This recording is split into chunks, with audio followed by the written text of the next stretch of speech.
Hello friends. आज है 17 जुलाई 2020। तो आज की डेट से जितने भी महत्वपूर्ण करंट अफेयर्स बन सकते हैं वो सब हम लोग डिस्कस करेंगे। तो आइए देखते हैं। पहला प्रश्न है, रिलायंस जियो ने किस आईटी कंपनी के साथ मिलकर एंट्री लेवल के 4G 5G स्मार्टफोन के लिए एक ऑपरेटिंग सिस्टम बनाने की घोषणा की है? ऑप्शन सी सही होगा इसका, गूगल के साथ। मुकेश अंबानी ने कहा कि गूगल और जियो मिलकर एंड्रॉयड पर बेस्ड स्मार्टफोन ऑपरेटिंग सिस्टम बनाने की दिशा में काम कर रहे हैं। इसकी पार्टनरशिप के तहत company entry level 4G 5G smartphone के लिए ऑपरेटिंग सिस्टम डेवलप करेगी। गूगल जियो पार्टनरशिप का मकसद भारत को 2G मुक्त बनाना है। दूसरा प्रश्न है, दुनिया की सबसे बड़ी किस उर्वरक सहकारी समिति को वित्त वर्ष 2019 के दौरान 1005 करोड़ रुपए का रिकॉर्ड शुद्ध मुनाफा हुआ है? ऑप्शन ए सही होगा, इफ्को को। सहकारी उर्वरक कंपनी इफ्को का शुद्ध लाभ वित्त वर्ष 2019-20 में 20% बढ़कर 1005 करोड़ रुपए के सार्वकालिक उच्च स्तर पर पहुंच गया है।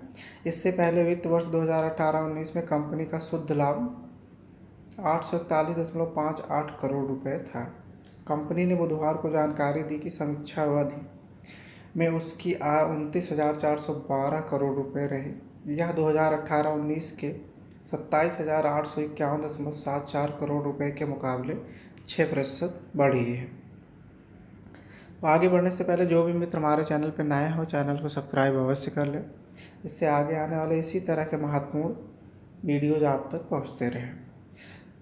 तीसरा प्रश्न, एप्पल ने किस स्मार्टफोन कंपनी को करीब $950 मिलियन का जुर्माना दिया है? ऑप्शन बी सही होगा इसका, सैमसंग को। रिपोर्ट के मुताबिक एप्पल ने सैमसंग को करीब $950 मिलियन का जुर्माना दिया है। सैमसंग एप्पल को OLED डिस्प्ले की सप्लाई करती है। अगर एप्पल का एक निर्धारित मात्रा में सैमसंग से डिस्प्ले नहीं खरीदती है तो एप्पल को जुर्माना देना पड़ेगा। इन्हीं कारणों से एप्पल को सैमसंग को जुर्माना देना पड़ा है। चौथा प्रश्न, वेस्टइंडीज का कौन सा खिलाड़ी ICC की टेस्ट गेंदबाज की रैंकिंग में कैरियर के सर्वश्रेष्ठ दूसरे स्थान पर पहुंच गया है? ऑप्शन बी होगा, जेसन होल्डर। वेस्टइंडीज के जेसन होल्डर टेस्ट गेंदबाजी रैंकिंग में दूसरे नंबर पर पहुंच गया है, जहां वेस्टइंडीज टीम के कप्तान होल्डर की कैरियर की बेस्ट रैंकिंग है। होल्डर ने इंग्लैंड के खिलाफ पहले टेस्ट में 7 विकेट लिए थे। होल्डर के 862 रेटिंग पॉइंट हैं। 20 साल में सबसे ज़्यादा रेटिंग पॉइंट हासिल करने वाले वेस्टइंडीज़ के गेंदबाज बन गए हैं। इससे पहले कर्टनी वॉल्श के अगस्त 2000 में 866 रेटिंग पॉइंट थे। होल्डर दुनिया के नंबर 1 ऑलराउंडर भी हैं। पांचवा प्रश्न है, IPL की CEO हेमांग अमीन को किस बोर्ड का अंतरिम CEO नियुक्त किया गया है? ऑप्शन सी होगा, BCCI का। भारतीय क्रिकेट कंट्रोल बोर्ड ने IPL मुख्य परिचालन अधिकारी हेमांग अमीन को अंतरिम मुख्य कार्यकारी अधिकारी CEO के रूप में नियुक्त किया है।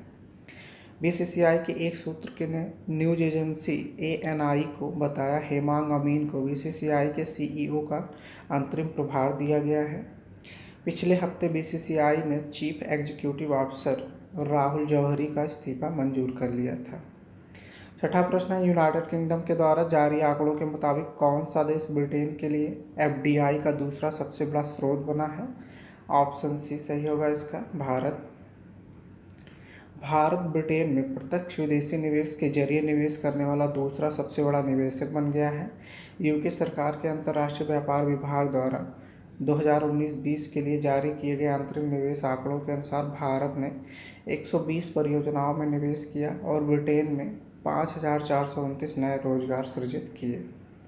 आंकड़ों के अनुसार संयुक्त राज्य अमेरिका ने ब्रिटेन में 462 परियोजनाओं में निवेश किया है और 20,131 रोजगार के नए अवसर उपलब्ध कराए हैं, जिसके साथ वह ब्रिटेन में FDI में निवेश करने वाला सबसे बड़ा देश है।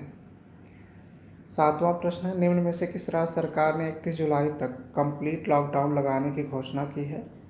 ऑप्शन बी होगा इसका, बिहार सरकार। बिहार में तेज़ी से फैल रहे, यहाँ पे फैल है, बिहार में तेज़ी से फैल रहे कोरोना वायरस के संक्रमण के चलते नीतीश सरकार ने बड़ा फैसला लिया है। पूरे बिहार में 16 जुलाई से 31 जुलाई तक संपूर्ण लॉकडाउन लगा दिया गया है। इस 15 दिन के लॉकडाउन में कुछ आवश्यक चीज़ों की दुकानें ही खुलेंगे, बाकी सब बंद रहेंगे। बिहार के उप मुख्यमंत्री कौन हैं? सुशील कुमार मोदी हैं और इन्होंने ही इसकी घोषणा की है। 8वां प्रश्न, संयुक्त राष्ट्र की एक रिपोर्ट के मुताबिक विश्व भर में लगभग कितने करोड़ लोग भूखे हैं? ऑप्शन सी सही होगा इसका, 69 करोड़। संयुक्त राष्ट्र की एक रिपोर्ट के मुताबिक दुनिया भर में करीब 69 करोड़ लोग अल्पपोषित या भूखे हैं। जारी एक रिपोर्ट में विश्व में खाद्य सुरक्षा एवं पोषण स्थित रिपोर्ट के मुताबिक 2019 में दुनिया भर में करीब 69 करोड़ लोग अल्पपोषित हैं। यह संख्या 2018 के मुकाबले 1 करोड़ ज़्यादा है। 9वां प्रश्न है, इनमें से किसने हाल ही में बैंकों और वित्तीय संस्थानों को 5,000 करोड़ रुपए का कर्ज उपलब्ध कराने की घोषणा की है? ऑप्शन सी होगा, नाबार्ड ने। नाबार्ड ने प्राथमिक कृषि सहकारी ऋण समितियों को वह सेवा केंद्रों में बदलने के लिए 5,000 करोड़ रुपए के अतिरिक्त वित्त पोषण का भी निर्णय लिया है। अपने 39वें स्थापना दिवस के मौके पर पहला डिजिटल चौपाल आयोजित किया। एक विज्ञप्ति में कहा गया है कि इस पहल के कारण दूसरे प्रदेशों से गांव वापस आए मजदूरों के इलाकों में आर्थिक गतिविधियों को बढ़ावा मिलेगा। विज्ञप्ति में कहा गया है कि यह रियायती दर वाली सहायता वर्ष 2020-21 से वर्ष 2022-23 तक 3 वर्षों के लिए उपलब्ध होगी।